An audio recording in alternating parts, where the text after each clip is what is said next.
বন্ধুরা, পিত্তথলিতে পাথর হলে এতে ব্যথা হয়, যাকে কোলেসিস্টাইটিস বলা হয়। তখন পেটের ডান দিকে তীব্র ব্যথা হতে পারে। এই ব্যথা মিনিটখানেক থেকে ঘন্টাখানেক স্থায়ী হতে পারে। পেটের পিছন দিকে, কাঁধের, পেটের মাঝ বরাবর, এমনকি বুকের ভিতর ধীরে ধীরে ব্যথা ছড়িয়ে পড়তে পারে। সেই সঙ্গে বমি বমি ভাব, বমি, হালকা জ্বর দেখা দিতে পারে। অনেক সময় পাথর পিত্তথলি থেকে বেরোতে গিয়ে পিত্তনালীতে আটকে যায় এবং তখন বিলিরুবিনের বিপাক ক্রিয়া বন্ধ হয়ে যায়। তখন জন্ডিসও হতে পারে। বন্ধুরা, রোগ নির্ণয়ের জন্য এই উপসর্গের পাশাপাশি পেটের আলট্রাসোনোগ্রাম যথেষ্ট।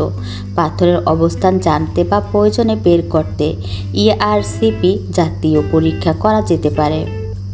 পেটের আলসার, কোনো সমস্যা, এমনকি হৃদরোগেও এই উপসর্গের কাছাকাছি ধরনের ব্যথা হতে পারে বলে সেগুলো অবস্থাও নির্ণয় করে নেওয়া দরকার। পিত্তথলির পাথর আসলে ছোট ছোট বালুদানার মতো থেকে শুরু করে মটরের দানা বা তার চেয়েও বড় শক্ত দানাদার বস্ত্র, যা বিভিন্ন রঙের ও বিভিন্ন প্রকৃতির হতে পারে। এটা নির্ভর করে কী পদার্থ দিয়ে পাথর তৈরি হয় তার উপর। অনেকের মনে প্রশ্ন জাগে, এই পাথর কি সত্যি সত্যি কুড়িয়ে পাওয়া নুড়ি পাথরের মতো নাকি অন্য কিছু? কিভাবে বোঝা যাবে পিত্তথলিতে আপনার পাথর হতে পারে?